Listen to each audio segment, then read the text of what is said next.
বক্তব্য প্রদানে জামায়াতকে সতর্কতা অবলম্বনের আহ্বান জানিয়েছে ইসলামী আন্দোলন বাংলাদেশ।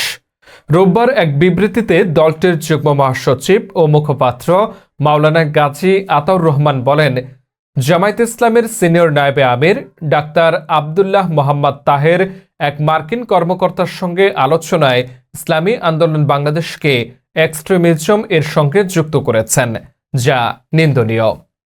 বিবৃতিতে বলা হয়, ইসলামী আন্দোলন বাংলাদেশ একটি সুফি ধারা ভিত্তিক আধ্যাত্মিক ও সংস্কারমূলক রাজনৈতিক আন্দোলন, যার রাজনীতি নিয়মতান্ত্রিক ও অহিংস।